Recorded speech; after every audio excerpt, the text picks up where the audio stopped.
En ce 8e soir de croisade de prière et de jeûne du ministère, c'est aux frères venus d'ailleurs pour renforcer la prière à la base que revient la priorité des actions de grâce rendues au Seigneur à la demande du frère Théodore, leader de la CMCI. J'aimerais qu'on lise Éphésiens 2, versets 2 à 5 et Éphésiens 5, versets 8 à 20, commence l'orateur. Nous avons ici 2 passages, commente-t-il. Le chapitre 2 dit que la miséricorde de Dieu nous amène de la mort à la vie et nous sommes sauvés. C'est par la grâce que vous êtes sauvés, déclare la parole de Dieu. Nous sommes donc sauvés par la miséricorde et par la grâce de Dieu.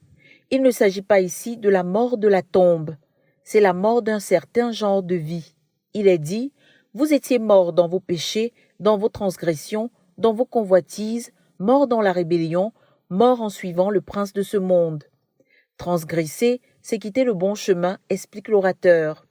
Quand on considère Éphésiens 2, versets 1 à 3, il est dit « Vous étiez morts de par vos transgressions, de par vos péchés, de par votre rébellion, suivant l'esprit du monde. Nous étions des objets de la colère de Dieu, sous le courroux de Dieu, mais la miséricorde de Dieu nous a rendus à la vie. Il s'agit là du salut.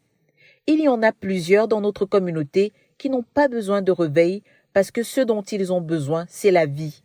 Ils n'ont pas besoin de revenir au premier amour parce qu'ils ont besoin du salut.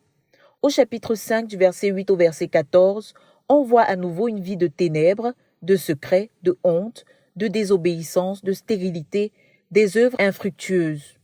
Au chapitre 2 est décrite la vie de ceux qui sont morts.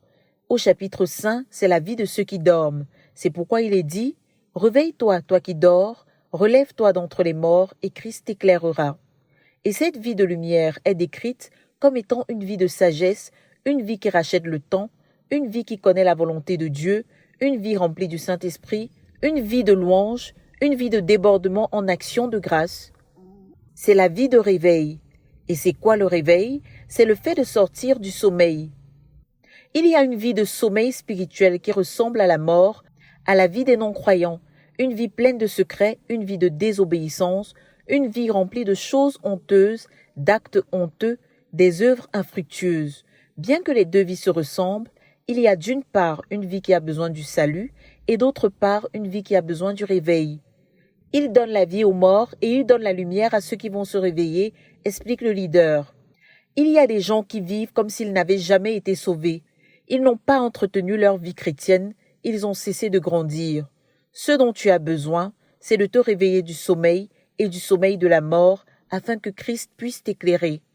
Cette nouvelle vie que Dieu donne est une vie de sagesse, une vie qui rachète le temps, qui connaît la volonté de Dieu et la fait, une vie remplie du Saint-Esprit, au lieu d'être remplie des excitations charnelles telles que la nourriture, les fêtes, les mariages, le sexe, les plaisirs, la débauche.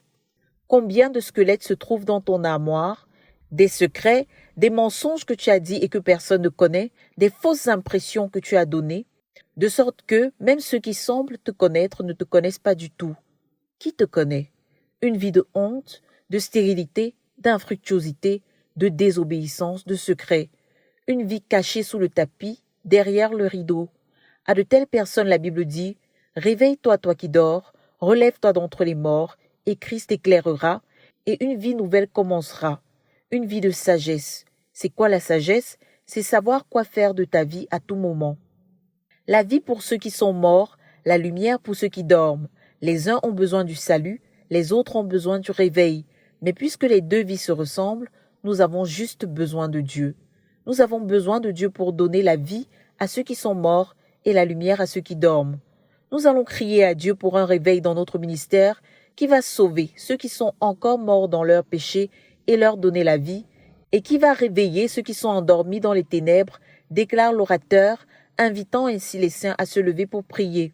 Nous voulons donner à certaines personnes qui voudraient prier pour mettre fin à leur vie de ténèbres, pour mettre fin à leur vie de honte, pour mettre fin aux secrets qu'ils ont tellement gardés qu'ils sont complètement détruits à l'intérieur.